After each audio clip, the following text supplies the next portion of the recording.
उधर रायपुर में कांग्रेस प्रदेश कार्यकारिणी की बैठक में मुख्यमंत्री भूपेश बघेल के नाराज होने की खबर है। कार्यकारिणी की बैठक में प्रदेश प्रभारी पीएल पुनिया के सामने मुख्यमंत्री भूपेश बघेल ने पीसीसी अध्यक्ष मोहन मरकाम को जमकर खरी खोटी सुनाई। उन्होंने कहा कि बंद कमरे में ब्लॉक अध्यक्ष तय हो रहे हैं, एक पखवाड़े बाद भी बीआरओ की सूची क्यों नहीं जारी की गई। सीएम भूपेश बघेल ने कहा कि कपटपूर्ण मंशा से यदि काम होता रहा तो वे बैठक में नहीं आएंगे। इस मसले पर पीसीसी अध्यक्ष मोहन मरकाम ने कहा कि नाराजगी की कहीं कोई बात नहीं है, कार्यकारिणी की बैठक अच्छी हुई है। सीएम भूपेश बघेल हमारे मुखिया हैं और कहीं कोई कमी है तो उसे दूर करेंगे, कुछ बोलना उनका अधिकार है।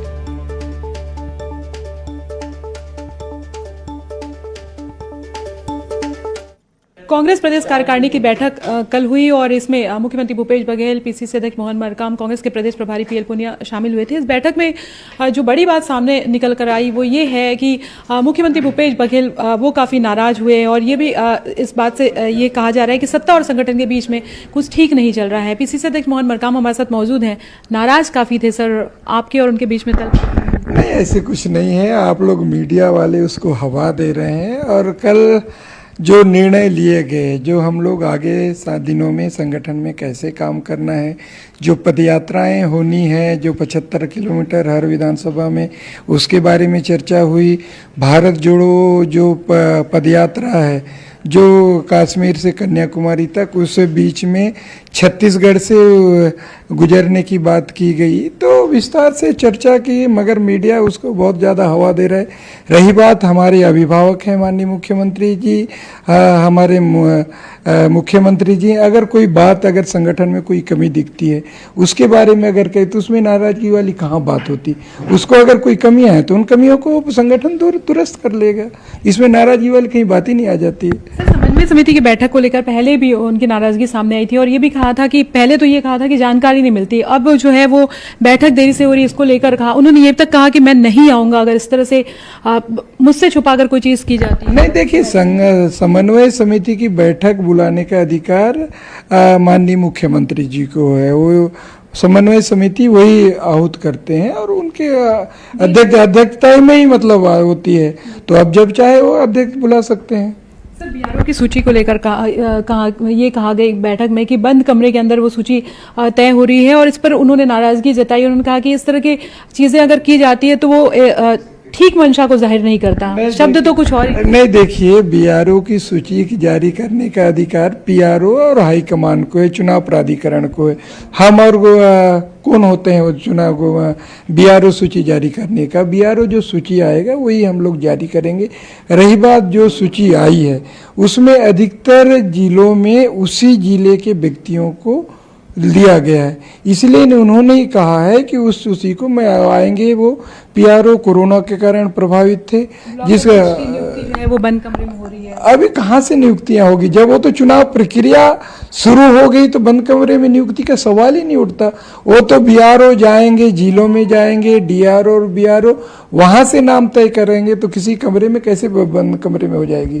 तो नाराजगी नहीं है। देखिए, नाराजगी किस बात की? कोई नाराजगी नहीं है। ये है पीसीसी अध्यक्ष मोहन मरकाम और उनका कहना है कि नाराजगी की बात नहीं है, लेकिन अगर मुखिया कोई सलाह देते हैं या सुझाव देते हैं तो उसको नाराजगी की तरीके से नहीं देखना चाहिए। हालांकि कार्यकारिणी की बैठक के बाद में ये सामने आया था कि मुख्यमंत्री भूपेश बघेल जो है वो जमकर नाराज हुए और कहीं ना कहीं ये बात सामने आई थी कि सत्ता और संगठन के बीच में जिस तरह का सामंजस्य होना चाहिए उसको लेकर खासतौर पर नाराजगी सामने आई है। कैमरा पर्सन इमरान के साथ ममता लांजेवा, न्यूज़ 18 छत्तीसगढ़, रायपुर।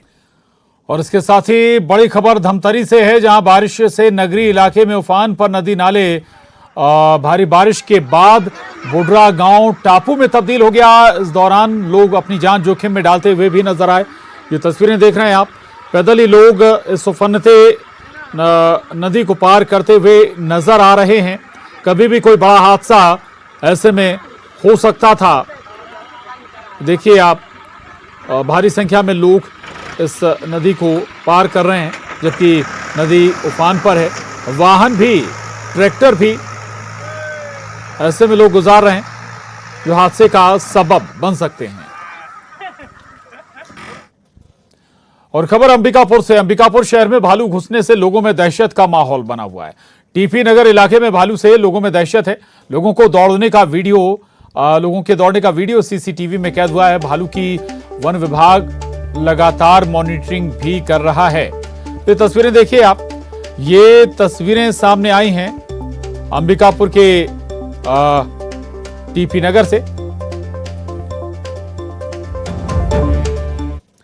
और खबर जांजगीर चांपा से, जहां जिले के नागरदा कुर्दा गांव में एक घर से लगातार निकल रहे नाग के बच्चे से पूरे परिवार के लोग दहशत ज़दा हो गए हैं, जिसके बाद उन्होंने कोरबा में प्रसिद्ध सर्प विशेषज्ञ जितेंद्र सारथी से संपर्क किया, जिसके बाद स्नेक रेस्क्यू की टीम कोरबा से 52 किलोमीटर का रास्ता तय कर जांजगीर चांपा के नागरदा कुर्दा गांव पहुंची, जहां उन्होंने मकान के जिस हिस्से से सांप निकल रहे थे वहां की दीवार तोड़कर एक एक करके 12 सांप के बच्चे को निकाला।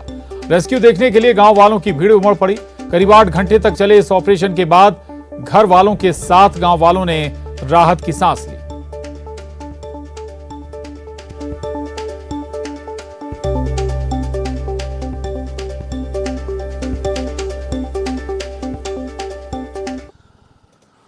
और मध्य प्रदेश में मानसून दस्तक दे चुका है। अधिकांश जिलों में बारिश का दौर अब जारी रहेगा। मौसम विभाग ने बारिश का पूर्वानुमान भी जारी कर दिया है।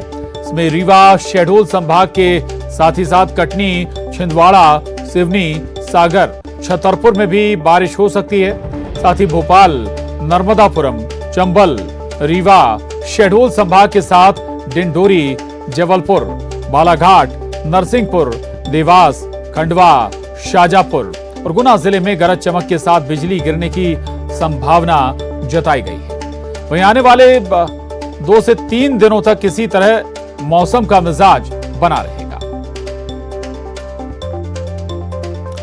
और न्यूज़ 18 संवाददाता वासु चौरे हमारे साथ जुड़े हैं।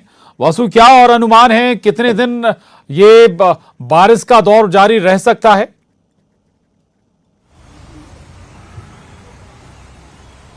बिल्कुल प्रशांत, देखिए ये मध्य प्रदेश में अब बारिश ने पूरी तरह से दस्तक दे दी है। हमने देखा कि बीते 24 घंटे में किस तरीके से भोपाल और आसपास के जिलों में अच्छी बारिश जो है वो दर्ज की गई। भोपाल की सड़कें जो है वो जलमग्न कहीं ना कहीं नजर आई और आने वाले 2 से 3 दिनों तक इसी तरह से जो बारिश का दौर है वो जारी रहेगा। खासतौर पर अगर हम बात करें रीवा, शहडोल, कटनी, डिंडोरी जो संभाग है, यहाँ पर अच्छी खासी बारिश होने की जो उम्मीद है वो जताई गई है। और इसके अलावा भोपाल, नर्मदापुरम, ग्वालियर, चंबल, जबलपुर के जो इलाके हैं, इन संभागों के जो जिले हैं, यहाँ पर भी गरज चमक के साथ बारिश हो सकती है।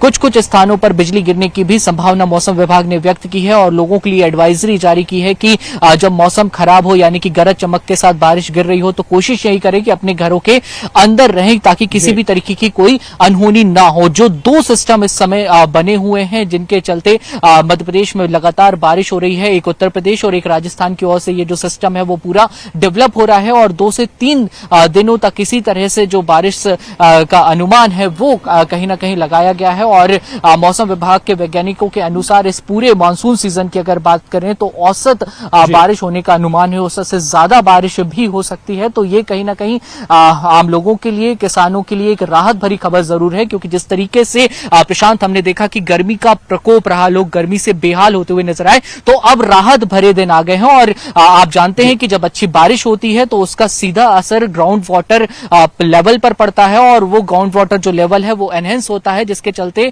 गर्मियों के दिनों में, ठंड के सीजन में अच्छा खासा जो पीने का पानी है वो लोगों को उपलब्ध होता है, खेती किसानी के लिए अच्छा पानी मिलता है। तो उम्मीद हम यही करेंगे कि जिस तरीके से बीते दिनों बारिश का दौर देखा गया है वो आने वाले समय में भी इसी तरह निरंतर बना रहे। प्रशांत, बिल्कुल लगातार बारिश यूं ही होती रहे और जैसा कि वासु बता भी रहे हैं कि मौसम विभाग के अनुमान के मुताबिक औसत से या फिर औसत से ज्यादा बारिश भी हो सकती है। बहुत शुक्रिया वासु आपका इस पूरी जानकारी के लिए। आगे बढ़ेंगे। सिविल सर्विसेज सहित प्रतियोगी परीक्षाओं की तैयारी करवाने वाले संस्थान कौटिल्य एकेडमी के 20वें स्थापना दिवस का आयोजन बड़े ही धूमधाम से किया गया। आयोजन में राष्ट्रीय स्तर के कवि और प्रसिद्ध वक्ता कुमार विश्वास आयोजन में मुख्य अतिथि रहे। वहीं कार्यक्रम में पूर्व सांसद और लोकसभा स्पीकर सुमित्रा महाजन, मध्य प्रदेश की संस्कृति मंत्री उषा ठाकुर भी शामिल हुई। इस मौके पर संस्थान ने सफल छात्रों का सम्मान भी किया।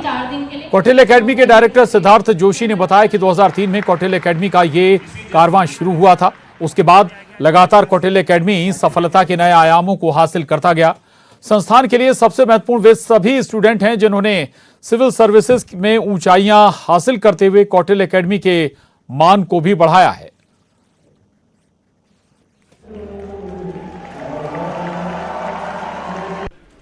कौटिल्य एकेडमी 2003 में जब इस्टेब्लिश हो रहा था तब लग रहा था कि एक शुरुआत ऐसी है जो शायद इस शहर को, इस प्रदेश को नया पहचान दे। और आज 2 दशकों के बाद निश्चित रूप से कौटिल्य एकेडमी ने टॉपर्स परंपरा स्थापित करके सिद्ध किया है कि टीम कौटिल्य का दूसरा विकल्प नहीं है। प्रयास ये है कि जो नए स्टूडेंट्स हैं, चूँकि 2 साल के कोरोना काल के बाद अब वापस स्टूडेंट्स के सब ऑफलाइन क्लासेस स्टार्ट हो रही हैं, तो स्टूडेंट्स को मोटिवेट किया जाए, उनको उनकी तैयारी तक पहुंचाने के लिए जो टीम कौटिल्य के एफर्ट्स हैं वो सही तरीके से हों। और उनको भी शुभकामनाएं कि अगर वो सही तरीके से मेहनत करें तो आने वाला जो समय है, चूँकि इस समय वैकेंसीज भी बहुत ज़्यादा हैं, तो अगर वो तैयारी करें तो निश्चित रूप से अपनी सफलता के उस शिखर को जल्द से जल्द छू सकते हैं। तो टीम कौटिल्य ने प्रयास किया है कि मोटिवेशन के लिए डॉक्टर कुमार विश्वास जैसे व्यक्ति उनके साथ हों, ताकि उनकी रणनीति में उनके विचार ये साथ हो सकें। और कौटिल्य एकेडमी भी प्रयास ये कर रही है कि जो संकल्प और संरचना बैच है, इसके माध्यम से हम इस नगर को और प्रदेश को भी कुछ नया दे सकें। अगर सही समय पर शुरुआत कर ली जाए तो रिजल्ट्स आने की चांसेस उतनी जल्दी हो जाती है। तो संकल्प और संरचना और इसके साथ ही इस बुलेटिन में बस इतना ही। खबरों का सिलसिला लगातार जारी।